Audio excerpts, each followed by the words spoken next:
حضرت حسین رضی اللہ تعالیٰ عنہ فرماتے ہیں کہ میں اپنے والد محترم سے حضور علیہ الصلوۃ والسلام کا اپنے اہل مجلس کے ساتھ طرز عمل پوچھا۔ حضرت حسین جب حضرت محمد رسول اللہ صلی اللہ علیہ وسلم دنیا سے تشریف لے گئے تو بہت چھوٹی عمر تھی، تو عام طور پہ اپنے ماموں سے اور اپنے چچا سے آپ علیہ الصلوۃ والسلام کا سراپا، بالوں سے لے کر پاؤں کے ناخن تک معلومات لیا کرتے تھے۔ سراپا، آنکھیں کیسی تھی، چہرہ کیسا تھا، دانت کیسے تھے، پیشانی کیسی تھی، سینہ کیسا تھا، تو یہ اپنے ماموں سے اور اپنے ابا سے بکثرت پوچھا کرتے تھے۔ اسی طرح اگلی زندگی بھی کہ آپ جب گھر میں جاتے تھے تو گھر کا وقت کیسے گزارا کرتے تھے، اور جب آپ اہل مجلس کے ساتھ ہوتے، لوگوں کے ساتھ بیٹھے ہوتے، تو آپ کا طرز عمل کیا ہوا کرتا تھا۔ پھر حضرت حسن حضرت حسین رضی اللہ تعالیٰ عنہ کی پوری کوشش ہوتی کہ آپ کی ایک ایک ادا اپنی زندگی میں اور اپنی معاشرت میں اور اپنے معاملات میں اسے زندہ فرمائے۔ تو یہاں انہوں نے اپنے ابا سے حضور علیہ الصلوۃ والسلام کی زندگی کا وہ پہلو پوچھا کہ آپ جب اپنے ساتھیوں کے ساتھ اہل مجلس کے ساتھ بیٹھا کرتے تو آپ کا طرز عمل کیا ہوا کرتا تھا۔ پھر انہوں نے فرمایا کہ آپ ہمیشہ خندہ پیشانی، خوش خلقی سے پیش آتے تھے۔ آپ علیہ الصلوۃ والسلام اہل مجلس کے ساتھ خندہ پیشانی، خوش خلقی سے پیش آتے تھے، یعنی چہرے انور پر تبسم اور بشاشت کا اثر نمایاں ہوتا تھا۔ آپ نرم مزاج تھے، یعنی رسول لین الجانب، نرم مزاج تھے، یعنی کسی بات میں لوگوں کو آپ کی موافقت کی ضرورت ہوتی تو آپ سہولت سے موافق ہو جایا کرتے تھے۔ آپ نہ سخت گوہ تھے نہ سخت دل، سبحان اللہ، زبان کے بھی میٹھے اور دل کے بھی بہت نرم، زبان کے بھی بہت میٹھے اور دل کے بھی بہت نرم۔ تو پھر رسول صلی اللہ علیہ وسلم کے بارے میں فرمایا کہ نہ تو آپ سخت گوہ تھے نہ سخت دل، نہ آپ چلا کر بولتے تھے نہ فحش گوئی اور بد کلامی فرماتے تھے، نہ عیب گیر تھے کہ دوسروں کے عیب پکڑے، زیادہ مزاح کرنے والے نہ آپ زیادہ مزاح کرنے والے تھے۔ آپ نہ پسند بات سے تغافل برتتے تھے، یعنی ادھر التفات نہ فرماتے، گویا کہ سنی ہی نہیں۔ کوئی نامناسب بات کرتا مجلس میں تو آپ اس کی طرف توجہ نہ فرماتے، گویا کہ آپ نے بات سنی ہی نہیں۔ دوسروں کی کوئی بات اگر پسند نہ آتی تو آپ اس کو مایوس بھی نہ فرماتے اور اس کو محروم بھی نہ فرماتے، بلکہ کچھ نہ کچھ دے دیتے یا دل جوئی کی بات فرما دیتے۔ آپ صلی اللہ علیہ وسلم اپنے آپ کو 3 باتوں سے بالکل علیحدہ فرما رکھا تھا۔ آپ علیہ الصلوۃ والسلام نے اپنے آپ کو 3 باتوں سے بالکل علیحدہ فرما رکھا تھا۔ 1، جھگڑے سے، زیادہ باتیں کرنے سے، لا یعنی اور بیکار باتوں سے، اس کا آپ کی زندگی سے کوئی تعلق نہیں تھا۔ جھگڑے سے، زیادہ باتیں کرنے سے اور لا یعنی اور بیکار باتوں سے، اور 3 باتوں سے لوگوں کو بچا رکھا تھا۔ 3 باتوں سے لوگوں کو بچا رکھا تھا، نہ کسی کی مذمت فرماتے، نہ کسی کو عار دلاتے، نہ کسی کے عیوب تلاش کرتے، سبحان اللہ۔ 3 باتوں سے لوگوں کو بالکل بچا رکھا تھا، نہ کسی کی مذمت فرماتے، نہ کسی کو عار دلاتے، نہ کسی کے عیوب تلاش کرتے.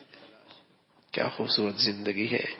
اور میرے عزیزو، اللہ نے اپنے حبیب صلی اللہ علیہ وسلم کو جس طرح اپنا ظاہر کا حسین بنایا تھا کہ ایسی خوبصورت شکل اللہ نے دنیا میں بنائی ہی کوئی نہیں. وہ سانچہ ہی ختم کر دی اللہ نے، نہ پہلے بنا نہ بعد میں. ایسے عائشہ فرمایا کرتے تھے رضی اللہ تعالیٰ عنہ کہ اللہ نے سارا حسن دو حصوں میں تقسیم کیا. آدھا اکیلے حضرت یوسف کو ملا، آدھا ساری دنیا میں تقسیم ہوا، لیکن میرے حبیب کو اللہ نے دونوں کا مجموعہ عطا فرمایا. حضرت جابر ہے رضی اللہ تعالیٰ عنہ، 14ویں کا چاند چمک رہا ہے، صحن میں اللہ کے حبیب صلی اللہ علیہ وسلم تشریف فرمائے ہیں. تو حضرت جابر کبھی آسمان پہ دیکھتے ہیں، کبھی آپ کے چہرے انور پہ دیکھتے ہیں. یہ بار بار نظروں کا تبادلہ. اللہ کے نبی سے پوچھ لیا اللہ کے نبی نے، جابر کیا کر رہے ہو؟ ابھی اوپر دیکھتے ہو کبھی مجھے دیکھتے ہو؟ کہ یا رسول اللہ آسمان کا چاند بھی دیکھ رہا ہوں، زمین کا چاند بھی دیکھ رہا ہوں، موازنہ کر رہا ہوں. کہ سچ بتا جابر کیا فیصلہ کیا ہے؟ فرمایا اللہ کے رسول، اوپر تو چھائیاں بھی آ جاتی ہیں لیکن زمین کے چہرے پہ چھائیاں بھی کوئی نہیں. تو اللہ نے اپنے حبیب صلی اللہ علیہ وسلم کو ظاہر کا بھی ایسا حسین بنایا. اور سچ ہے آپ کے بدن سے نکلنے والی زندگی اور ہر ادا بھی ایسی حسین ہے کہ انسانیت کے لیے اس سے بہتر طرز زندگی ہو ہی نہیں سکتی. انسانیت کے لیے ایک تو نا جنت مل جائے گی، ایک تو ثواب مل جائے گا، اور ایک یہ ہے میرے عزیزو ہمارا ایمان ہے کہ انسانیت کے لیے اس سے بہتر طرز زندگی ہو ہی نہیں سکتی. اس سے بہتر انسانیت کے لیے بہتر زندگی ہو ہی نہیں سکتی. تو آپ علیہ الصلوۃ والسلام کی اہل مجلس کے ساتھ معاملہ یہ ہوتا تھا کہ آپ نے لوگوں کو 3 باتوں سے بالکل بچا رکھا تھا. نہ کسی کی مذمت فرماتے، نہ کسی کو عار دلاتے، نہ کسی کے عیوب تلاش فرماتے. آپ صرف وہی کلام فرماتے جو باعث اجر و ثواب ہو. جب آپ گفتگو فرماتے تو حاضرین مجلس اس طرح گردن جھکا کر بیٹھتے جیسے ان کے سروں پر پرندے بیٹھے ہوں. ذرا بھی حرکت ان میں نہ ہوتی تھی کہ پرندہ ذرا سی حرکت میں اڑ جاتا ہے. جب آپ خاموش ہو جاتے تب وہ حضرات کلام فرماتے، یعنی حضور کی گفتگو کے درمیان کوئی شخص نہ بولتا تھا. جو کچھ کہنا ہوتا حضور اقدس صلی اللہ علیہ وسلم کے چپ ہونے کے بعد کہتا تھا. آپ کے سامنے کسی بات میں جھگڑا نہیں کرتے. جس بات سے سب ہنستے آپ بھی اس بات سے تبسم فرماتے. آپ بھی اس بات پہ تبسم فرماتے. جس سے سب لوگ تعجب کرتے آپ بھی تعجب میں شریک رہتے. یہ نہیں کہ سب لوگ الگ چپ چاپ بیٹھے رہے، بلکہ معاشرت اور طرز کلام میں حاضرین مجلس کے شریک حال رہتے. لوگ ہنستے آپ بھی تبسم فرماتے. لوگ کسی بات میں حیرت کرتے آپ بھی ان کے ساتھ شریک ہوتے. اجنبی مسافر آدمی کی سخت گفتگو اور بدتمیزی کے سوال پر صبر فرماتے. اجنبی آدمی ہے، وہ نہیں جانتا، نہ آپ کی شان سے واقف ہے، نہ آپ کی عظمت سے باخبر ہے. آپ اس کے سخت سوال اور اس بدتمیزی پر بھی صبر فرماتے.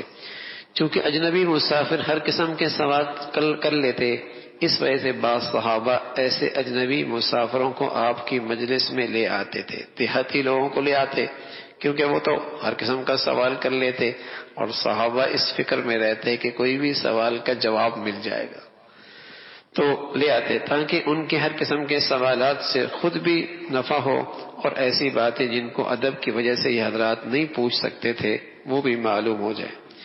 آپ یہ بھی تاکید فرماتے رہتے کہ جب تم کسی حاجت مند کو دیکھو تو اس کو امداد کیا کرو. اگر کوئی تعریف کرتا تو آپ اس کو گوارا نہ فرماتے.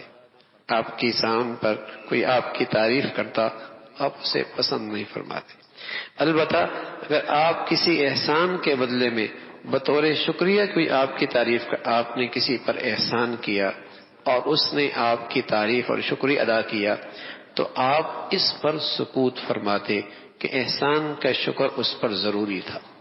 احسان کا شکر ادا کرنا اس پہ ضروری تھا، اس لیے گویا وہ اپنا فرض منصبی ادا کر رہا ہے، کسی کی بات کاٹتے نہیں تھے۔ البتہ اگر کوئی حد سے تجاوز کرنے لگتا تو اس کو روک دیتے تھے یا مجلس سے کھڑے ہو جاتے تھے تاکہ وہ خود رک جائے۔ حضرت حسین رضی اللہ عنہ فرماتے ہیں کہ میں نے اپنے والد محترم حضرت علی سے حضور اقدس صلی اللہ علیہ وسلم کی خاموشی کی کیفیت کے بارے میں پوچھا تو انہوں نے فرمایا 4 موقعوں پہ خاموشی اختیار فرماتے: برداشت کرنا، بیدار مغز ہونا، اندازہ لگانا، غور و فکر کرنا۔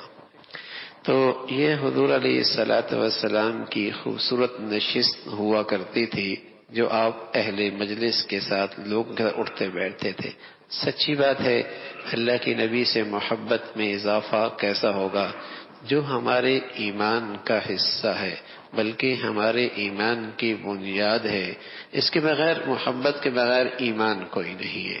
ہاں، جو ہماری پوری دینی زندگی کی روح اور جان ہے وہ اللہ کے حبیب صلی اللہ علیہ وسلم سے محبت ہے۔ اب یہ محبت بڑھتی چلی جائے، بڑھتی چلی جائے، بڑھتی چلی جائے تو بھائی آپ کی زندگی کی یہ ادائیں اختیار کی جائیں، آپ کا طرز عمل اختیار کیا جائے، اس سے آپ کی محبت میں اضافہ ہوگا۔ اور جو آدمی اللہ کی محبت میں اضافہ اور آگے بڑھے گا، اللہ نے کہا ہے کہ جو میرا محبوب کا نقل اتارا کرتا ہے میں اسے بھی اپنا محبوب بنا لیا کرتا ہوں۔ محبوب کی نقل کرنے والا بھی اللہ کے ہاں محبوب بن جاتا ہے۔ اللہ ہم سب کا بھائی یہ خوبصورت زندگی اختیار کرنے کی توفیق نصیب فرمائے۔